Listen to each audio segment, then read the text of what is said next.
to receive Secretary Mattis in Delhi. I extend a warm welcome to him on his first visit to India, Secretary of Defence. He is a special visitor for me, as he is the first ministerial counterpart I have met since taking over my responsibility as Defence Minister of India. We have just concluded a very substantive, constructive, forward-looking talks. I thank Secretary Mattis for generously sharing his deep knowledge and wisdom of defence matters. I am confident that his knowledge and experience will contribute to further deepening defence and security cooperation between India and the United States. Ladies and gentlemen, India and the United States share a strong and vibrant strategic partnership. As the world's largest democracies, we also share fundamental values and interests. Defence cooperation between India and the United States has grown significantly in recent years and emerged as a key pillar of our strategic partnership. Our military-to-military engagements continue to grow. We recently concluded the trilateral Malabar naval exercise in the Bay of Bengal along with Japan. This edition of Malabar demonstrated the progress made in operational synergies between our navies.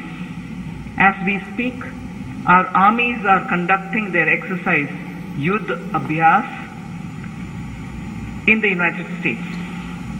In our talks today, we agreed to explore additional and specialized exercises. Cooperation in defence equipment has grown steadily over the past years. The US is now a leading supplier of state-of-the-art defence equipment to India. I appreciated Secretary Mattis's willingness to share further cutting-edge platforms which would enhance India's defence preparedness to meet current and emerging threats. Secretary Mattis and I agreed that we need to expand on the progress already made by encouraging co-production and co-development efforts. I reiterated India's deep interest in enhancing defence manufacturing in India under Prime Minister Modi's Make in India initiative. I thank Secretary Mattis for his supportive position in this regard and look forward to working closely with him to realize joint projects. In this context, we agreed that the full implementation of the understanding reached following the announcement by the US last year, recognizing India as a major defence partner, will provide further energy and momentum to our collaboration on defence technology and manufacturing. We also discussed how to refocus and re-energize the Defence Technology and Trade Initiative, the DTTI, as a mechanism to promote technology sharing, as well as co-development and co-production efforts. We also exchanged views on regional and international issues of mutual interest. The situation in our neighborhood and the growing menace of cross-border terrorism were discussed in depth. There is growing convergence in the approaches of both our countries on this issue. We both recognize the importance of holding those who use terrorism as an instrument of state policy to account and to dismantle the infrastructure that supports terrorism. As you are aware, India welcomed President Trump's new US strategy for Afghanistan announced last month. Today, I had useful discussions with Secretary Mattis on how we could strengthen our cooperation bilaterally as well as with the government of Afghanistan in pursuit of our common objective of a peaceful, democratic, stable and prosperous Afghanistan. We also discussed the issues relating to maritime security in the Indian Ocean and the broader Asia-Pacific region, as well as regional connectivity issues. I'll read that again. We also discussed the issues relating to maritime security in the Indian Ocean and the broader Asia-Pacific region, as well as regional connectivity issues. India supports the freedom of navigation, overflight, and unimpeded lawful commerce. We also believe that disputes should be resolved through peaceful means and in accordance with the universally recognized principles of international law. I am happy to note that Secretary Mattis reaffirmed the US position in support of these principles. I also welcome his reiteration of the US commitment to work with India in ensuring maritime security in the Indo-Pacific as first responder to HADR situations. From our discussions today, I am confident that we are entering a new phase in our strategic defense partnership with the United States. I once again thank Secretary Mattis for visiting India. I also thank him for inviting me to visit the United States to carry forward our discussions. I now invite Secretary Mattis to deliver his remarks. Well, thank you for hosting me during my first trip to India as the Secretary of Defense. And please accept my congratulations on your recent appointment as India's Minister of Defense. I believe that India is very well served with such a dynamic, dedicated, and experienced public servant. This year marks the 70th anniversary of modern India's independence, and the United States is proud to salute the world's largest democracy. We meet at a very good time, Madam Minister. As President Trump stated during his June meeting with Prime Minister Modi, the relationship between India and the United States has never been stronger. As two great democracies, India and the United States are natural strategic partners who share common values and common interests.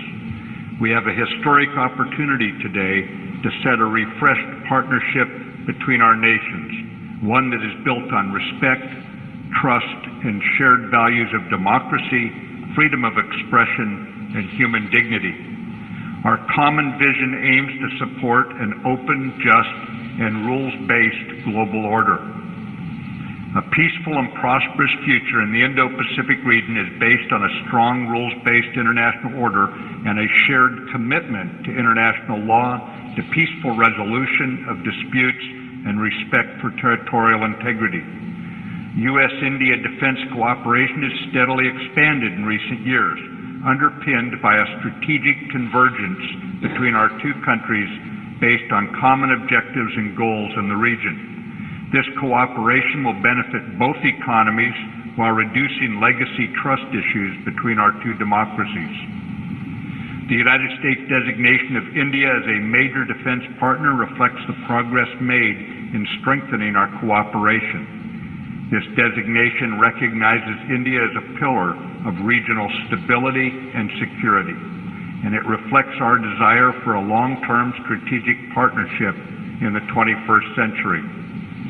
My goal on this trip is to promote pragmatic progress between us in our defense partnership, delivering defense interoperability aligned with priority and President Trump's direction. In the wide-ranging new relationship between our nations, security is one of the key strategic pillars. As we work to strengthen our defense relationship, we seek to expand our cooperation in building partnerships also across the region. In particular, we applaud India's invaluable contributions to Afghanistan and welcome further efforts to promote Afghanistan's democracy, stability, and security. Our two countries recognize the threat that global terrorism poses to people throughout the world. There can be no tolerance of terrorist safe havens. As global leaders, India and the United States resolve to work together to eradicate this scourge. In broad-ranging initiatives, we value India's leadership across the Indo-Pacific and beyond. India has a vital role to play in supporting Southeast Asia's regional institutions, particularly in ASEAN, and in building partner capacity across the region. We appreciate India's stabilizing leadership in the Indian Ocean and seek to work together to build a resilient regional architecture with a foundation both our nations respect, that of a rules-based order. We also appreciate India's efforts, along with those of the United Nations and the broader international community, to increase pressure against North Korea over its dangerous and destabilizing behavior. In addition to our growing global cooperation, the Minister and I reaffirmed our commitment to deepen bilateral defense cooperation, in particular expanding maritime engagement as one of our top priorities. Our annual maritime security dialogue is an important mechanism to develop a shared understanding of the challenges we face and the opportunities for cooperation in addressing them. The U.S.-India Malabar naval exercise that the Minister mentioned is one with Japan and an example of our deepening shared trust and operational cooperation. I look forward to opportunities to increase our engagement based on shared maritime objectives and to explore new air exercises as well. We also discussed ways to further deepen the robust defense, trade, and technology collaboration between our defense industries. And we look forward to sharing some of our most advanced defense technologies through the Defense Technology and Trade Initiative, or DTTI. Cooperation in this area will improve the capabilities of both our militaries and reinforce the foundation for an enduring partnership. I look forward, alongside Secretary of State Tillerson, to convening the inaugural 2+2 dialogue in the near future between our foreign and defense ministers. Steady engagement will be our watchwords for the path ahead. Let me close by reiterating the importance of the United States places on building a vibrant defense partnership with India. This is, again, a historic opportunity for our two democracies, a time of strategic convergence. As India takes its rightful place at the global table, India will find the United States to be a steadfast friend and partner. Thank you.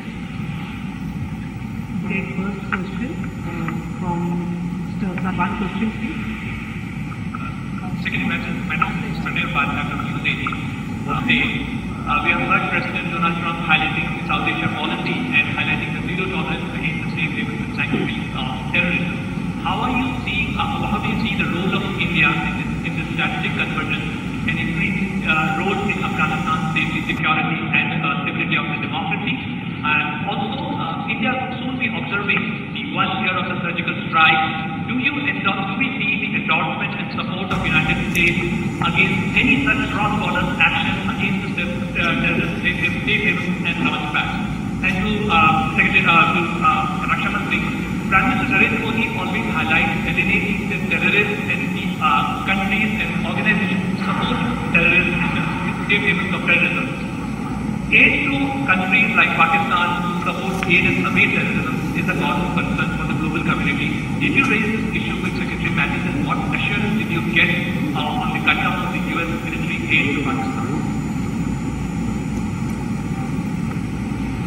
Well, on the role of India in counterterrorism, India has suffered grievous losses. The United States has suffered losses to terrorism. Many nations around the world have suffered losses to terrorism. And I believe one aspect of this that is universally shared by all responsible nations in the world is that there can be no safe havens anywhere for terrorists. We intend to work closely with India, collaborating with India and like-minded nations. And in the Indo-Pacific region, obviously India is one of the leaders that we intend to align with as we eradicate this, as I mentioned in my prepared remarks. But I think also that as we look at terrorism and what is going on in the world today, we see an increasing number of nations that are willing to put their troops in the field, to put their police departments working together. And we just see overall a stronger level of collaboration in this regard. And I believe in the long run that we are going to put terrorism on its back foot. but it's going to be a lot of work, and it's going to require a high degree of teamwork by all nations. And I think that's coming into focus. First issue, and in fact, I must, before getting into details, thank the Secretary for mentioning more than once that the United States sees India as a stabilizing influence in this region, and also sees that India not just confined to the region but has a role to play in the global situation as working together with the US in controlling and containing terrorism, and also be able to work together with the United States in order that globally countries do recognize that neither to terrorism nor through coercive or unilateral action, no country should be in a position to change the global rules-based order or threaten any existing status quo. On the specific issue of whether I've raised the issue of terrorists being given safe haven in Pakistan, I recalled, in fact I borrowed the words of Secretary Mattis in saying that he had, when he was interacting with our Prime Minister, stated very clearly that the very same forces which find a safe haven in Pakistan have been the ones who hit at New York as much as Mumbai. People of that region and also assets belonging to both the US and India in those two attacks stand out as examples of how such terrorist attacks have hurt democracies both in the USA and in India. And therefore my request, which was received by Secretary Mattis, was that if at all, and if and when he would visit Pakistan, he would be able to speak out on these issues and take up this issue. Thank you, ma'am. Now from the gentleman from Wall Street Journal. Sir, a question for you. A real risk. How do you avoid that at this point, and how do you de-escalate to the point of where diplomacy Denuclearize the Korean Peninsula is one that has been diplomatically led and with a increased emphasis here as the DPRK, as North Korea's provocations have become more pronounced. We continue to maintain the diplomatically led effort in the United Nations. You have seen unanimous United Nations Security Council resolutions passed that have increased the pressure, economic pressure and diplomatic pressure on the North. At the same time, we maintain the capability to deter North Korea's most dangerous threats, but also to back up our diplomats in a manner that keeps this as long as possible in the diplomatic realm, this effort in the diplomatic realm. And that is our goal, to solve this diplomatically. And I believe that President Trump has been very clear on this issue.